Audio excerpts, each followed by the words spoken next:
મુખ્ય ક્રિયા ગુજરાતી ટુ ઇંગ્લિશમાં જઈએ. પેલી ક્રિયા છે રમવું. રમવું અંગ્રેજીમાં ટુ પ્લે કહી દો.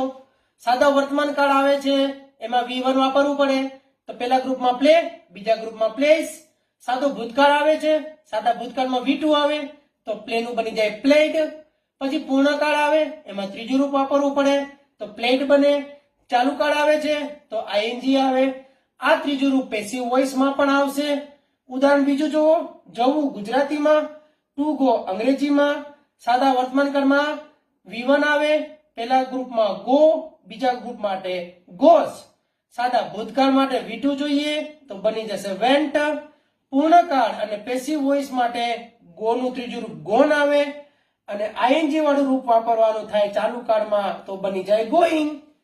આવી રીતે ક્રિયાઓ શીખવી સહેલી છે. ઈચ્છા હોય તો તમે શબ્દ કોમેન્ટ કરો, ક્રિયાઓની ચર્ચા આપણે કરીશું. Thank you.